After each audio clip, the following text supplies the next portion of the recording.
Hi, my Gemini and Gemini rising friends. Sandra from ForYourChi.com. We're here today to do your sneak peek preview at 2022 love reading. Thank you so much for being here with me. If you would like the extended reading to see the whole year for 2022, check me out in the description box below. The links will be contained therein.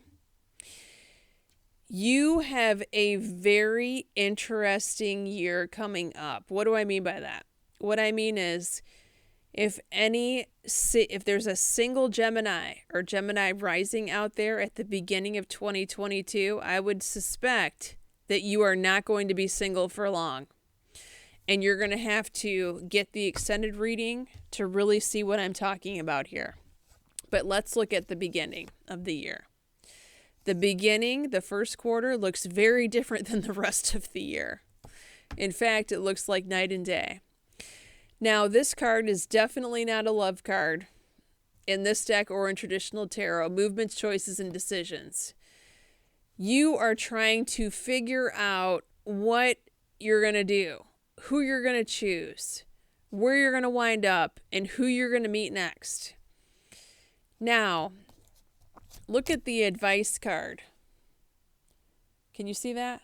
Finances and career. What that tells me is the Gemini is not really interested in love at this time. You're more focused on the career. So that's why the love life seems to be fizzled out at the first quarter, but not to fear, because there's something coming. And very quickly in 2022 is a turnaround. If you're not already coupled, that is. The bottom of this card says financial issues are a factor in your love life right now, which really means a hindrance because you're too focused on it and not on love. Now, what's on your mind at the beginning of 2022, excuse me? You know that you need to make the right decision. Now, with these two cards in the beginning part in the first quarter of 2022, I would say that a lot of you Geminis could have multiple options coming at you. Multiple people that are trying to date you or trying to talk to the Gemini to entertain the idea of dating you or getting to know you. This is like the buffet card. You know, you could have a buffet of people interested in you romantically at this time. And this is what's on your mind in the advice: unrequited love. You are thinking about the times when the love has not been reciprocated back to you.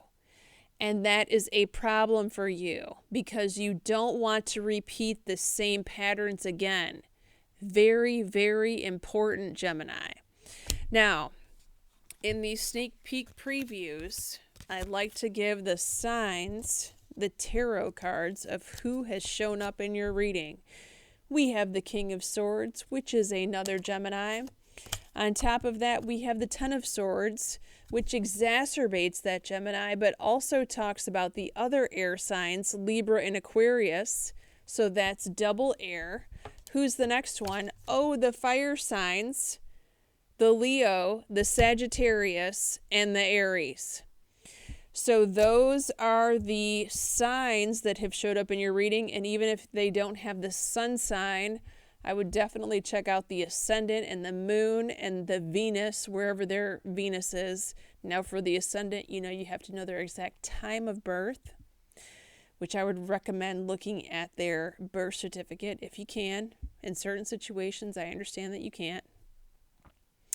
But it would be very helpful for you to nail down who are the signs that are most going to be significant in the Gemini's life in 2022. I'll see you in the extended if it calls to you. If not, many blessings. See you next time.